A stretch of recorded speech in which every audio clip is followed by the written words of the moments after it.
আজ 19শে জ্যৈষ্ঠ, 3rd June. প্রতি বছরের মতো এবছরও আমাদের বাড়িতে লোকনাথ বাবার পুজো হয়েছে। আমরা চেষ্টা করি প্রতি বছর এই পুজোটা কন্টিনিউ করতে। বাবাকে ভোগ দিই, লোকনাথ বাবার ভোগ নিবেদন করা হয় এই দিন। আর সমস্ত রান্না আমি বাড়িতে করেছি, মাও আমাকে একটু হেল্প করেছে, বাবাও হেল্প করেছে। তো এইভাবে দেখো এই বছরের পুজো হচ্ছে। আদিত্য ভীষণ উৎসাহী, ও খুব উৎসাহ দেখায় আর খুব এনজয় করে বাড়িতে এরকম পুজো হলে। আর এই সব পুজোর মধ্যেই পুজোর মাধ্যমে আমি চেষ্টা করি ওর মধ্যে যেন সমস্ত সংস্কারটুকু, আমাদের সব বিশ্বাস সংস্কার যেন ওর মধ্যে খুব সুন্দরভাবে সেগুলো যেন আমি ধরে রাখতে পারি। তো দেখো আদিত্য কত ভক্তিভরে পুজো করছে।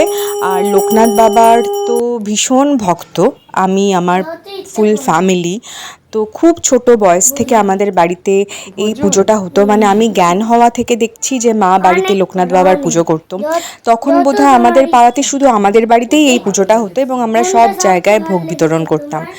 আস্তে আস্তে লোকনাথ বাবার পুজো এখন তো প্রায় প্রতি ঘরে ঘরেই হয়, বাঙালিদের সব ঘরেই হয়। এবং বাবার প্রতি যে বিশ্বাস সেটা কিন্তু আমাদের অটুট রয়েছে, কারণ রণে বনে জলে জঙ্গলে যখনই বিপদে পড়িবে লোকনাথ বাবা তোমাকে ঠিক রক্ষা করবে।